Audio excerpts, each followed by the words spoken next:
سلام دوستای عزیز، امیدوارم جور صدمت و سرحال باشین. میخواستم این ویدیو را پیش از پیش بگذارم ولی متاسفانه اصلا وقت نشد که بگذارم. خب حالا میگذارم. یک روز از کوهنوردی است که با یکی از دوستان میرفتیم. البته یک گروه مکمل بودیم که از طرف مکتب میرفتیم، یعنی جایی که درس میخوانم، و اینجا تریکابین گرفتیم به خاطر رسیدن به اونجا. البته نمیتونستیم که قدر را به پای پیاده بریم، یعنی تمام روز شاید میگرفت. البته راه خیلی طولانی بود، تقریبا فکر میکنم 1 ساعت داخل تریکابین بودیم یا هم 45 دقیقه، ولی من روی ضرب 6 گذاشتمش به خاطر از اینکه خیلی طولانی بود، نمیخواستم تمام راه را برشون بانم. و داخل تریکابین بعضی کسایی بود که گپ میزدن دیگه، کم صداشم عجیب غریب میه. خب ببخشید، ساری.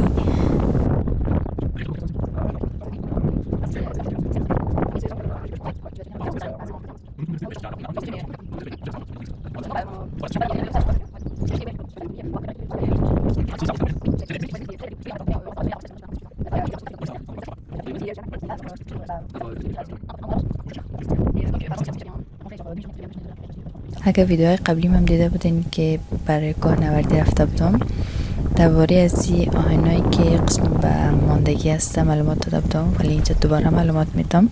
برای چیزایی است که مثلا اگر برف کوچ شوه یا هم کدام سنگ بزرگی از بالای کوبی طرف پایین، یعنی جایی که ویلاژ پایین که هست را به خطر نندازه، از خاطر گذاشته شده.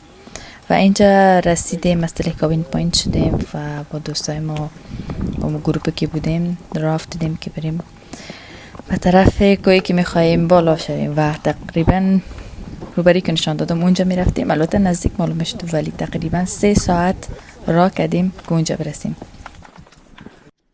دقیقا در این قسمت ویدیو معلوم میشه که تریکابین فقط روبرویی که میبینین و طرف دریاچه تریکابین است و از اونجا تا به اینجا آمدیم و اینجا نصف راه بود. اتفاقا در ویدیو بلندیش معلوم نمیشه ولی خیلی بلند است، ولی هوا خیلی زیاد هم گرم بود. خیلی زیاد که میگم یعنی خیلی زیاد گرم بود دیگه. اینجا رسیدیم. قسمتی که میبینین یک جای ممنوع است که مثلا کسی اجازه نداره که برم اونجا، به خاطر از اینکه کسایی که در اغمه یعنی پلیس های سوئیس هستن اونجا میرن تیراندازی میکنن و کسی دیگه اجازه نداره که بره. و اینجا آماده شدیم، یک نفر بود که تشریح میداد چه قسم باید از متریالی که داریم استفاده کنیم و اینی کوره بالا میشدیم. البته ادامه دار بود. اینجا شروع کردیم، البته شروع است.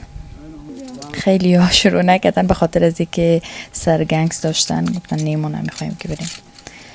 متاسفانه من امروز کرمچایی که به خاطر کوهنوردی استفاده میشه را فراموش کرده بودم در خانه و با کرمچایی که آمده بودم مجبور بودم که برم، ولی خیلی راحت نبود. این قسمت باید از متریال استفاده میکردیم، اول یکیش، دوم دیگهش و سوم اینجا باید، خاطر که هم دیر اسپان بسته بودیم و هو دیگه هم بود. این اسپان که مثلا سرخ که میبینین تمام اکیپی که داشتیم 6 نفره همگی ما در این بسته کردگی بودیم. اگر یکی ما بیفته با این اسپانی که بسته هستیم پایین کو نره، یعنی اوگار نشه.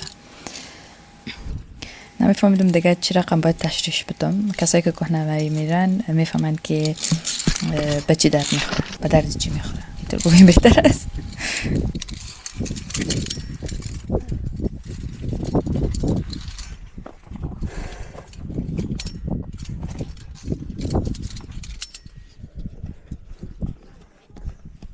به خاطر که کوه ادامه دار بود، از اینجا اصلا معلوم نمیشه که ما آیا کوهنوردی کردیم یا نه، به خاطر که یک جای خلاص کردیم به طرف دست راست خود آمده رفتیم، دست چپ خود آمده رفتیم، بعدش با یک کوه دیگه وصل بود به اونجا رفتیم. خیلی طولانی بود. مثلا این قسمت ببینین ارتفاع خیلی در کامera معلوم نمیشه ولی خیلی ارتفاعی بلند داشت. اینجا هم دقیقا قسمت آخر است، یعنی یک کمی از کوه مانده که از کوه سومی است که مثلا از او خلاص میشیم و دیگه وصل میشیم و این کلن آخرین است که دیگه بعد از این تمام شد و رسیدیم. یعنی ببینین واو، منظره عالی، منیفیک. چیز دیگه برای گفتن ندارم. از این قسمت متوجه شوین ارتفاع خیلی بلند است، خیلی خیلی بلند است.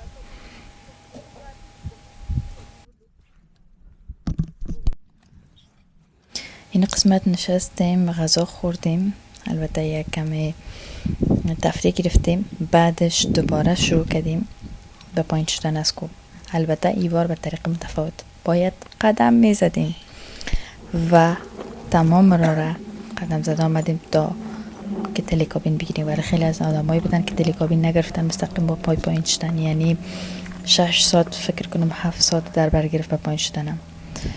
و من تلکابین گرفتم به خاطر که کفشم خیلی راحت نبود و به خاطر از همون نمیتونستم که قسم را با کفشا برم.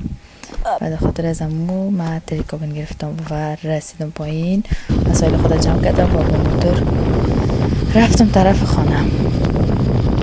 اگر از ویدیوم خوشتون اومد لایک کامنت فراموشتون نشه و برام بگین که کیها دوست دارن برن کوهنوردی. خداحافظ.